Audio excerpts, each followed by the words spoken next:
Hi, I thought I'd do a little bit of an update for you because we have gotten news that sometime in September that we're going to be able to start having very modified worship services again. And so I wanted to give you a little bit of a heads up as to what that might look like.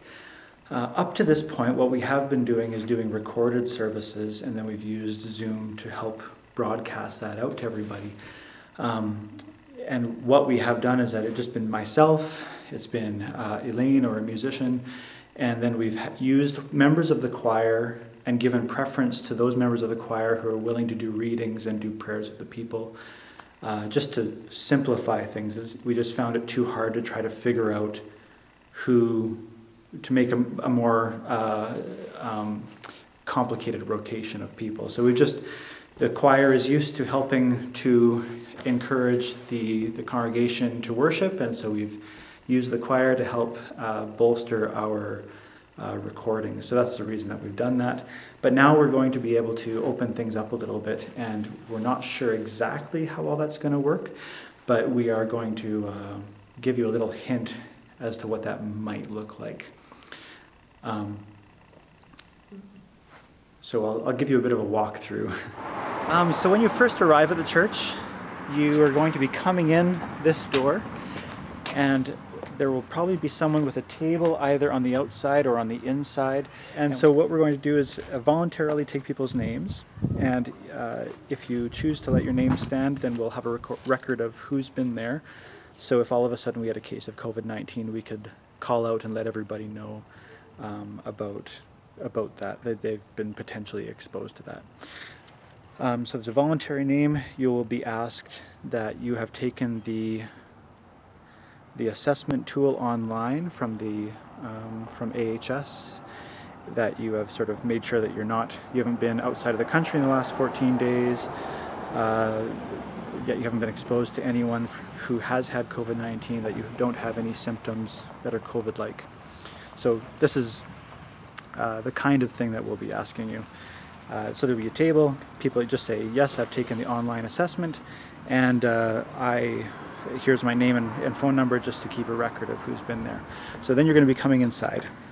I should say that before you come, we're really encouraging people to bring their own masks. The assumption is that everyone will have their own masks. We will have some masks here for people who don't have any or forgot to bring theirs. So we'll have a limited amount here for those who need them. But the assumption is that everyone's going to be bringing their own masks. You might go upstairs. That's the preference. We can fit, I think, between 30 and 40 upstairs, and then we can also fit between 30 and 40 downstairs. And if we need the downstairs, we'll put up a video screen, and we'll make sure that everyone can see and hear what's happening upstairs. Some of you who've been to a funeral here where we've needed to use overflow will recognize that setup. So the assumption is you came with your mask, you've met the person at the front desk, you have sanitized your hands on your way into the building, and then you're coming into the worship space. Now, when we're in the sanctuary, we're going to be using the overhead TVs to broadcast the service, to put up the slides. And it's going to be very different because there aren't going to be any hymnals or Bibles or prayer books in the pews. All of that is going to be removed because we can't sanitize those. And we're not sure how music is going to work yet because we're not allowed to sing. So whether we sit and meditatively listen to a soloist or recorded music, we still have to decide what that's going to be, or whether we're going to hear sort of instrumental music playing.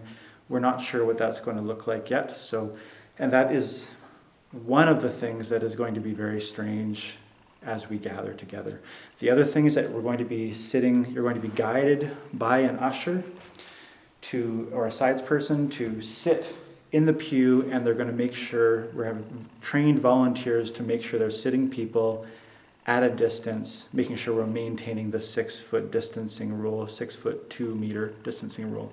It's a little tricky because we can't just put tape or something on the pews, because a family can sit together and they would take up pretty much a whole pew, And you might have someone who's single, and then you might have a couple. So we're going to have to play it by ear and allow the sides person to have the wisdom to know how to space everybody out properly. And then if the space up here gets full, then we'll put people downstairs. Well, and now we get to communion. So communion is going to be very different. The priest is going to be taking the wine, and only the priest is going to be taking the wine. The priest is going to be distributing communion, and what's going to happen is that I'll be probably not wearing a mask, and I'll be speaking out the Eucharistic prayer and leading the liturgy. When it comes to the time that and I will make sure that all the cyboria, which is the little, it looks like a chalice with the pieces of bread inside, that will all be covered while I'm speaking out the prayers. And then what will happen is that I will put on a mask, and I will come down and I'll have the cyboria. You'll be directed by a sides person to come forward. We'll make sure that everyone is distanced. There will be a little table with hand sanitizer, and what you're being asked to do is to sanitize your hands, pull down your mask, receive communion, pull up your mask, sanitize your hands, and then you're being asked to so we don't have anyone bumping into each other, you're going to be coming around and going back to your pew, walking around. And if you have a mask, you can maybe walk past the people on the edges of, we're hoping we can sort of manage that safely. It's going to be very strange. You're not going to have the chalice with the wine in it, but it is the traditional teaching of the church that to receive communion in one kind is to receive it in both kinds. When we are done, everyone is going to have to leave out a separate exit unless you're using the elevator or the ramp. That is sort of the only exception. So when you are leaving, then you will go out the side doors. So you'll go out these doors and out towards the parking lot. And when you go out the parking lot doors, you'll have to sanitize your hands again to make sure that you didn't pick anything up here while you're with everyone, while you're leaving. While you're here, we're really asking everyone to just remain distant. There's people you're not going to have seen for 6 months or so. You're really going to want to shake their hands. You're going to want to pat them on the back. You're going to want to hug them. And we really ask that you refrain from doing that for the time being. Everyone has a different opinion on COVID and how serious it is, but we really need to have everyone on the same page, because we have to move at the speed of the person who is wanting to be most careful.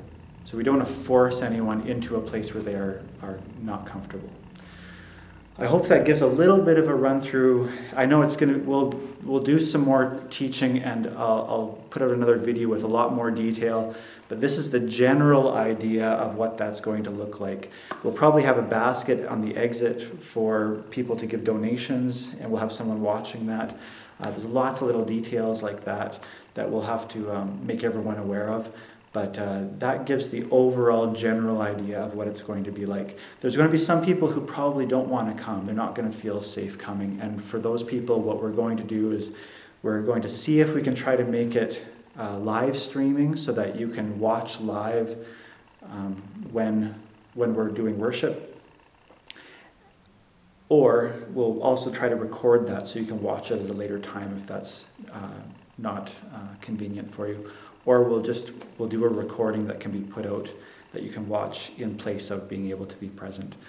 So yes, there's probably things I'm forgetting to say, and we'll make sure that we make sure everyone is really up to speed by the time we get ready for reopening sometime in September. All right, God bless you all, and I miss you all very much, and I hope you're all staying safe.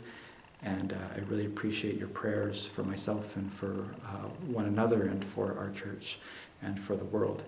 So God bless you.